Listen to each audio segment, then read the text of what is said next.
Good evening, students. We are doing the second class of Unit 2, Man and Society. The previous class also we were discussing about man and the society, individual and the society, the position of the individual in the society. Now today also we are learning more on that man and society. Two main theories regarding the relationship of man and society are the social contract theory and the organismic theory. So there are two main theories, but which is not very much included in your society. Let us see the individual culture. Here the picture, gender, education, experience, age. Then you have the culture, social norms, values, behaviors, laws, social rules which are there in your society. Then the subculture you have religion, social class, special needs, sexuality. And for all these three aspects like individual culture, subculture, culture, everything, what is common? You have the man. So the man is the moon or the individual is the most important component of a society. Society or a human society is a group of people involved with each other through persistent relations.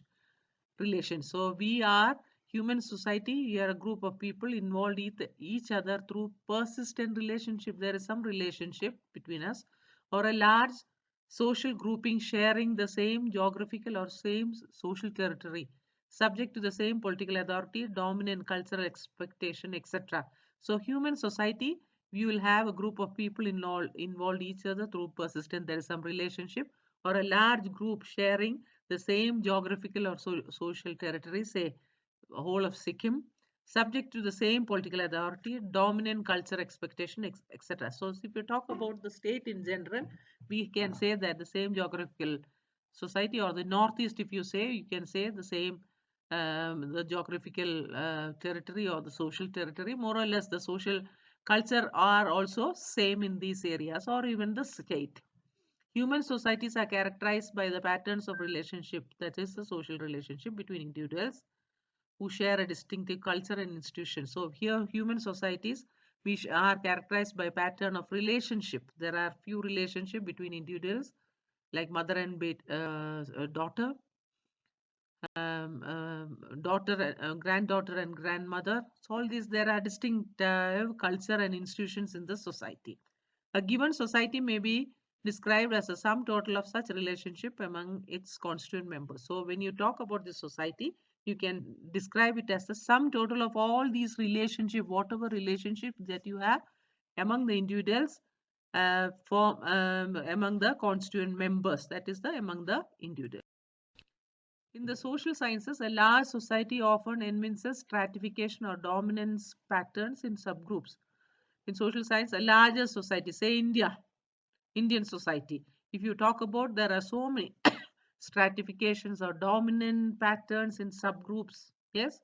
See, a society can also consist of like-minded people governed by their own norms and values with a dominant, within a dominant larger society. So Indian society, if you talk, even though it has got many stratification divisions or dominance patterns in subgroups, we are all like-minded people governed by same norms, more or less same norms and values within this dominant large society, the Indian society. If you compare with the Western society, it is totally different. So all Indian society, all the members of the Indian society, they have their own norms and values within that large society. See, this is one society where you have just a small society where the people are all having some sort of relationship. They are all working within the society. Just a small picture.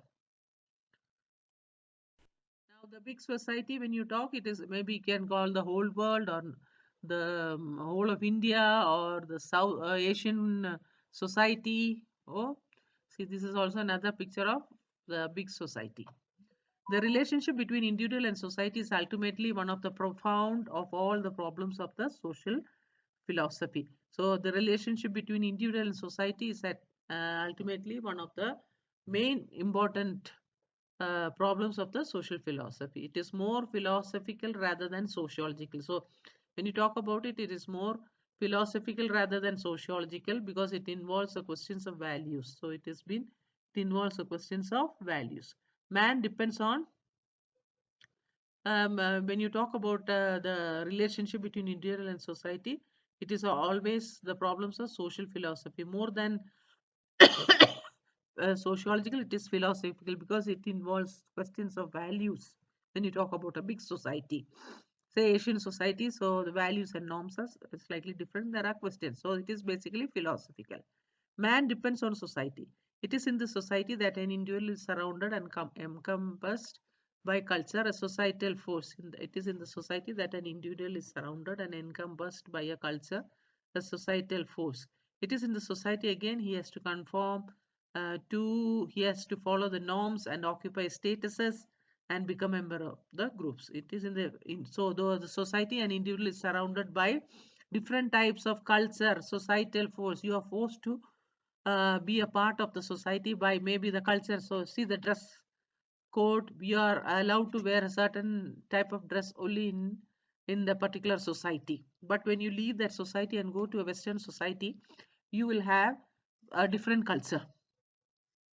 So that is what you are being controlled by the societal force. Society is power.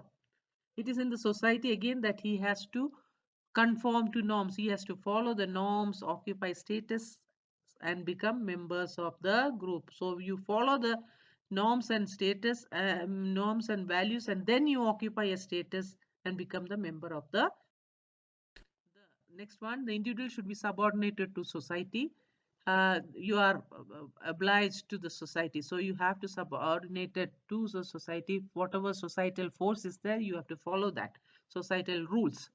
They say that the individual should sacrifice their welfare at the cost of the society. So we have to sacrifice the welfare at the cost of the society. Both these values are extreme, which see the relationship between individual and society from merely the one on or the other side.